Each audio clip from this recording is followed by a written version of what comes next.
ako'y narito at paipo.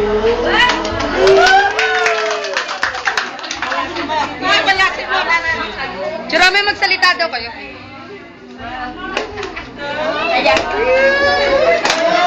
Inang, ganun kayo. Hawak.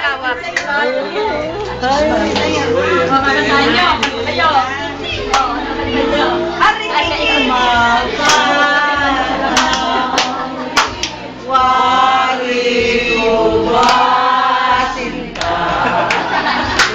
Ako'y mamamatay kung di ikaw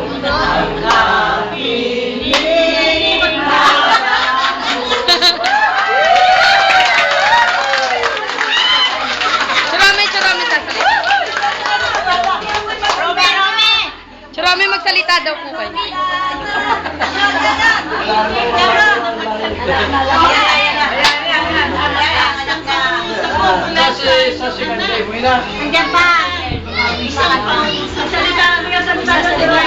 Papasalamat.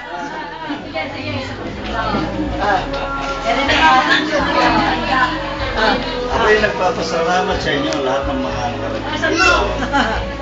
Dahil sa aming magulang na nandito.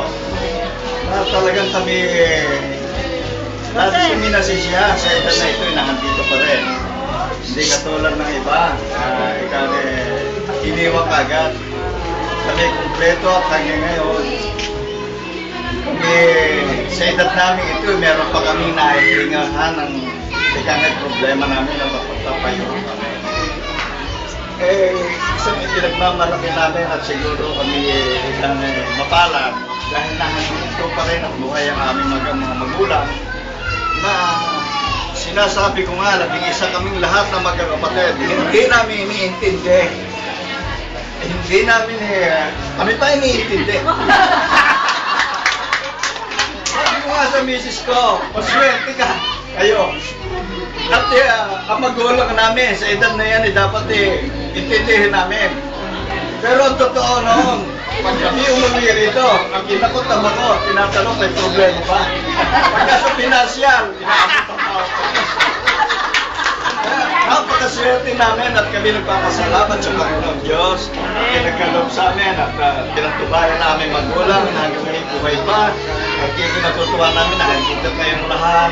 At inabot mo ng tata ang birthday na ganito kasi kami pampihira na makahintong namin ang mula ng ganito sa panawan.